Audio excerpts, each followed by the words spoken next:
오늘의 큐티 말씀은 빌립보서 3장 1절부터 11절입니다. 제목, 거짓 가르침에 대한 경고.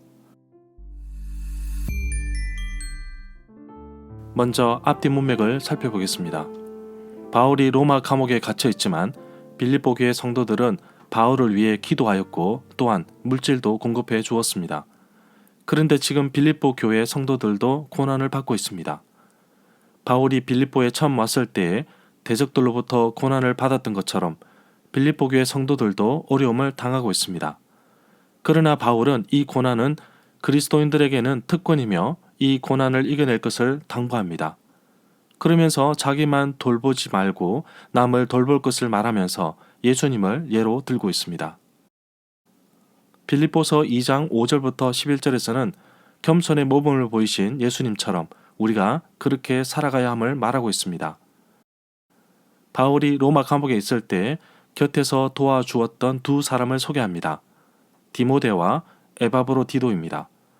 디모데를 빌립보로 보내고자 합니다.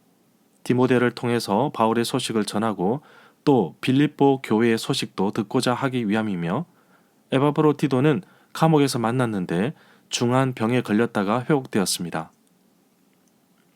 빌립보로 조기 귀환시키려고 하는데 비록 사명을 다 완수하지는 못하였지만 죽을 만큼 고생하며 바울을 도왔다는 것을 언급하면서 잘 맞아주기를 바라고 있습니다. 초기 기독교 공동체를 늘 괴롭혔던 거짓 교사들이 있었습니다.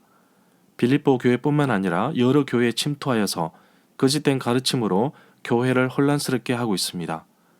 바울은 굉장히 환한 어투로 공격적으로 말하고 있습니다. 문단을 나눠보겠습니다. 1절부터 3절은 육체적인 할례를 받아야 한다는 자들을 조심하라. 4절부터 6절은 바울도 과거 율법을 지키는 자. 7절부터 11절은 바울이 현재 자랑하는 것. 1절에 보면 주 안에서 항상 기뻐하라는 말에서 알 수 있듯이 빌립보서에서 기쁨이 핵심 단어입니다. 기뻐하라는 단어가 자주 등장하는데 무려 10번 이상 나옵니다. 특이한 점은 바울이 써온 편지의 분위기가 갑자기 바뀝니다. 1절에서는 항상 기뻐하라는 표현을 썼지만 2절에서는 아주 험악한 말을 사용합니다. 2절에 보면 바울은 육체적인 할례를 받아야 한다고 주장하는 악한 일꾼들을 조심하라고 말합니다. 그들은 마치 개와 같은 자들이라고 합니다. 바울이 개라는 표현을 썼습니다. 문화적인 부분을 고려해야 합니다. 유대인들은 이방인들, 즉 유대인들을 제외한 모든 민족들을 개처럼 여겼습니다. 바울이 이러한 표현을 사용한 것은 그리스도인이 되기 위해서는 이방인들도 유대인처럼 할례를 받아야 한다고 가르치고 다니는 유대파 기독교 선생들이 있었기 때문입니다. 이들을 향하여 개라는 단어를 썼습니다. 5절에 보면 바울은 태어난 지 8일 만에 할례를 받았습니다. 베냐민 지파의 자손으로 히브리인 가운데 히브리인이며 모세 율법은 자신의 인생의 안내자 역할을 하여 율법을 가장 엄격히 지키는 바리새인이었다고 과거의 모습을 자랑하였습니다. 6절에 보면 바울은 바리새인으로 율법으로 지키는 것에 너무 열심이었습니다. 그래서 교회를 핍박하기까지 하였습니다. 율법을 지키며 흠잡을 데가 없는 사람이었지만 바울은 자신이 가진 의는 율법에서 난 것이 아니라 오직 그리스도를 믿음으로 말미암은 것이라고 말합니다. 곧 믿음으로 하나님께로부터 난 의입니다. 7절에 보면 바울은 이전에 가장 귀중한 것, 이로운 것으로 여겼던 모든 것을 해로운 것으로 치부하였습니다. 왜냐하면 그 자신이 장점으로서 그가 신뢰하였던 모든 것이 하나님과 바울 자신 사이를 가로막았다는 사실을 부활하신 예수 그리스도를 만남으로 깨달았기 때문입니다. 8절에 보면 이 구절에서 그리스도를 아는 지식은 예수에 관한 객관적인 사실적 알을 의미하기보다는 구약적 의미에서 말하는 지식이나 암, 즉 예수 그리스도와 인격적인 관계를 의미한다고 볼 수 있습니다. 10절에 보면 이제 바울이 바라는 것은 그리스도를 알고 죽음에서 부활하신 그 부활의 능력을 깨닫고 체험하며 그리스도와 함께 고난에 동참하여 그분의 죽으심을 본받아라는 것으로 보고 있습니다. 절마다 상세한 설명과 구절 해석, 핵심 내용과 중심 줄거리는 네이버 블로그에 올려져 있습니다. 내게 주시는 교훈입니다.